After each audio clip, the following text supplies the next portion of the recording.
और अब आगे बढ़ते हुए आपको यूपी उपचुनाव से जुड़ी हुई अभी की बड़ी खबर बता देते हैं। देखिए, उपचुनाव में कांग्रेस नहीं उतारेगी उम्मीदवार। यूपी कांग्रेस प्रभारी अविनाश पांडे ने ऐलान किया है, समाजवादी पार्टी उम्मीदवारों का समर्थन करेगी। कांग्रेस 2027 में मजबूती से लड़ेंगे चुनाव। तो इस वक्त की बड़ी खबर, उत्तर प्रदेश उपचुनावों में कांग्रेस अपना कोई उम्मीदवार नहीं उतारेगी। इस वक्त ये बड़ी खबर मिल रही है। यूपी कांग्रेस के प्रभारी हैं अविनाश पांडे, जिन्होंने ये बड़ी जानकारी दी है, इसका ऐलान किया है। समाजवादी पार्टी के उम्मीदवारों का समर्थन करेगी कांग्रेस, लेकिन अपना कोई उम्मीदवार नहीं उतारेगी। साथ ही उन्होंने ये भी कहा कि 2027 की तैयारी करेंगे, मजबूती से चुनाव लड़ेंगे। अविनाश पांडे, यूपी कांग्रेस के प्रभारी का ये बड़ा बयान। तो अब तक पहले तो कहा यह जा रहा था कि सीटों पर बात नहीं बन पा रही है, इसी बीच उम्मीदवारों के नाम का ऐलान भी, और अब कांग्रेस का यह बड़ा ऐलान। वर्तमान राजनीतिक तनाव जिस प्रकार से सामाजिक तनाव उत्तर प्रदेश में और पूरे देश में बढ़ रहा है, और जिस उद्देश्य को लेकर इंडिया गठबंधन की निर्मित हुई, इंडिया गठबंधन बनाया गया और बहुत ही सफलतापूर्वक एकता का एक उदाहरण देते हुए उत्तर प्रदेश में और पूरे देश में लोकसभा चुनाव जो हमने लड़ा, उसी आधार पर आज प्रश्न अपने संगठन को या अपने पार्टी को बढ़ाने का नहीं है, बल्कि आज समय है हम सबको मिलकर इस संविधान को बचाने का। आदरणीय कांग्रेस अध्यक्ष से सहमति लेकर हमने निर्णय लिया है कि उत्तर प्रदेश में कांग्रेस पार्टी अपने उम्मीदवार नहीं उतारेगी एवं इंडिया गठबंधन के सभी उम्मीदवारों को एकजुटता के साथ, मजबूती के साथ उनकी विजय के लिए प्रयासरत रहेंगे। तो यूपी कांग्रेस के प्रभारी का ये बड़ा ऐलान, और इसी बीच एक और बड़ी खबर भी आपको बता देते हैं। उत्तर प्रदेश कांग्रेस के अध्यक्ष अजय राय ने भी बड़ा बयान दिया है, कहा कि इंडिया गठबंधन एकजुट है। अजय राय ने यूपी में जंगल राज का आरोप लगाया और कहा कि उत्तर प्रदेश में जंगल राज को खत्म करना है।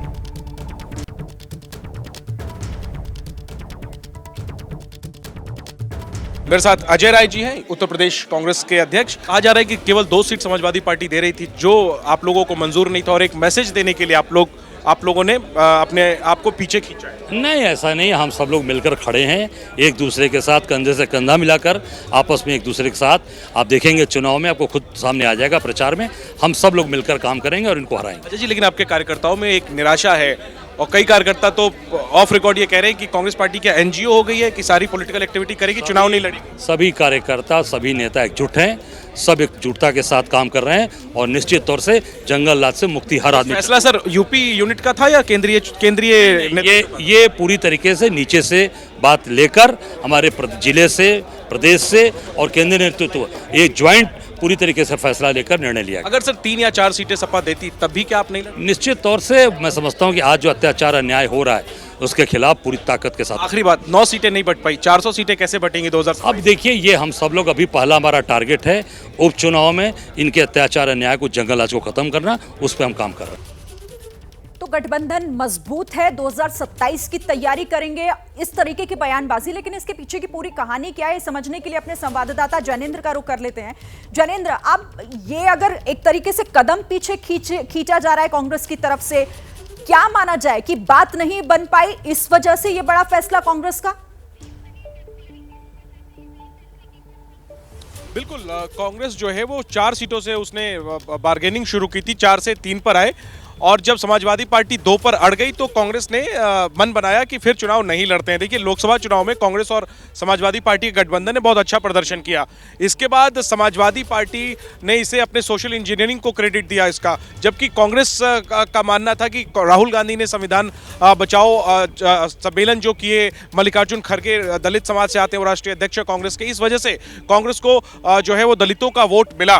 तो अपने अपने दावे हैं, और यही वजह है कि कांग्रेस जो है वो 3 से 4 सीटें सीटें उपचुनाव में चाह रही थी, लेकिन समाजवादी पार्टी 2 से ज़्यादा देने को तैयार नहीं थी और दो वो सीटें दे रही थी जहां पर कि कांग्रेस का या कहें विपक्ष का, इंडिया गठबंधन का जनाधार मजबूत नहीं है। यही वजह है कि कांग्रेस ने समाजवादी पार्टी को एक मैसेज देने के लिए कि आप हमें सीटें नहीं देंगे तो हम चुनाव नहीं लड़ेंगे, इसलिए कदम खींचे। लेकिन चूंकि राष्ट्रीय स्तर पर गठबंधन है, आगे गठबंधन की जरूरत है, कांग्रेस जो है वो ये एक दलील दे रही है कि भले ही हम चुनाव नहीं लड़ रहे लेकिन समाजवादी पार्टी का समर्थन करेंगे। लेकिन ये दलील गले नहीं उतरती है। प्रेस कॉन्फ्रेंस में अविनाश पांडे हो या अजय राय हो, इस सवाल का सीधा जवाब उन्होंने नहीं दिया कि कांग्रेस ने उम्मीदवार क्यों नहीं उतारे। मजबूरी उनकी है कि इसके जवाब में उन्हें समाजवादी पार्टी पर निशाना साधना होगा, जो वो कर नहीं सकते। तो वो ये दलील दे रहे हैं कि हमने तमाम हालातों के मद्देनजर ये फैसला किया है। लेकिन मूल बात यही है कि समाजवादी पार्टी ने कांग्रेस को उतनी सीटें नहीं दी और वो सीटें नहीं दी जो वो मांग रही थी। और यही वजह सकता है कि समय की मजबूरी से कह लीजिए या फिर सीटें जिस तरीके से मन मुताबिक नहीं मिल पाई, उसके बाद ये बड़ा फैसला।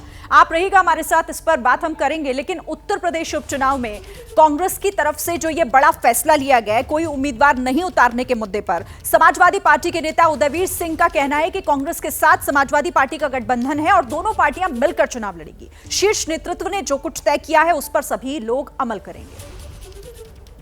हमारे साथ उदयवीर जी हैं। उदयवीर जी क्या कहेंगे? आप जो है हम लोगों के मुंह में शब्द रख रहे हैं। कांग्रेस ने या समाजवादी पार्टी नहीं लड़ेगी का विषय नहीं है। उत्तर प्रदेश में सारे उम्मीदवार संयुक्त उम्मीदवार होंगे कांग्रेस और समाजवादी पार्टी के। सिंबल केवल समाजवादी पार्टी का होगा। दोनों पार्टी के जो संयुक्त उम्मीदवार होंगे, इंडिया गठबंधन के उम्मीदवार हैं, उनको दोनों दल के कार्यकर्ता नेता पूरी ताकत से मेहनत से लड़ाएंगे। ऐसी सहमति माननीय राष्ट्रीय अध्यक्ष जी और राहुल जी के बीच में बातचीत से बनी है। कांग्रेस को कोई नाराजगी नहीं है? पहले वो 5 सीट मांग रहे थे, फिर 3 पर बात आई, फिर 2 पर आप दे रहे थे, तो ये कोई खटास नहीं है? भारी मन से नहीं फैसला हुआ? बिना किसी हल्ला गुल्ला बयानबाजी नाराजगी के ये विषय दोनों पार्टी की लीडरशिप ने समाप्त कर दिया है और आगे के रास्ते पर कार्यकर्ताओं को रास्ता प्रशस्त करके भेज दिया है। जो लीडरशिप की क्षमता अपनी प्रदर्शित करनी होती है वो इंडिया अलायंस की लीडरशिप ने प्रस्तुत की है कि किस तरीके से जो इश्यूज आए, हर दल अपने लिए सीट मांगता है, हर आदमी के दावे रहते हैं, लेकिन उनको किस तरीके से समन्वय बनाया जाए ये महत्वपूर्ण है। तो कांग्रेस के इस फैसले पर कई तरह के सवाल भी खड़े हो रहे हैं। तो दूसरी तरफ उपचुनाव की तैयारियां समाजवादी पार्टी की तरफ से पूरी की जा रही हैं। अब यूपी उपचुनाव के लिए समाजवादी पार्टी की एक और लिस्ट सामने आ गई है, जिसमें 2 उम्मीदवारों का ऐलान समाजवादी पार्टी ने किया है। और गाजियाबाद सीट से बताया जा रहा है कि राज जाटव उम्मीदवार तय किए गए हैं। खैर सीट से भी नाम का ऐलान कर दिया गया, जहां से डॉक्टर चारू कैन को उम्मीदवारी मिली है। तो खैर सीट से डॉक्टर चारू कैन को उम्मीदवार बनाया गया और गाजियाबाद से सिंह राज जाटव जो कि उम्मीदवार तय किए गए हैं। तो समाजवादी पार्टी की एक और लिस्ट जिसमें 2 नामों का ऐलान, जिसमें गाजियाबाद है और खैर सीट है, जहां से उम्मीदवारों के नाम का ऐलान समाजवादी पार्टी की तरफ से कर दिया गया है। बड़ी खबर और बड़ा अपडेट इस वक्त का, गाजियाबाद से सिंह राज जाटव जिन्हें उम्मीदवार बनाया है समाजवादी पार्टी ने। एक और लिस्ट समाजवादी पार्टी की, 2 उम्मीदवारों के नाम का ऐलान। समाजवादी पार्टी ने गाजियाबाद से सिंह राज जाटव को उम्मीदवार बना दिया है। अब बात बीजेपी की भी कर लेते हैं। देखिए, बीजेपी ने उपचुनाव को लेकर उम्मीदवारों का ऐलान किया है, लेकिन इसमें सबसे दिलचस्प सीट है करहल की सीट, जहां से बीजेपी ने समाजवादी पार्टी के संरक्षक मुलायम सिंह यादव के दामाद हैं अनुजेश यादव, जिन्हें टिकट दिया है, जो धर्मेंद्र यादव के बहनोई बताए जा रहे हैं। हालांकि इस खबर के सामने आने के बाद एसपी सांसद धर्मेंद्र यादव का 2019 में प्रकाशित एक लेटर भी काफी वायरल हो रहा है, जिसमें धर्मेंद्र यादव अनुजेश यादव से किसी भी तरह के रिश्ते से इनकार कर रहे हैं। वो लेटर भी इस वक्त हम आपको दिखा रहे हैं। 2019 का ये लेटर, दिलचस्प सीट करहल, जहां से मुलायम के दामाद का नाम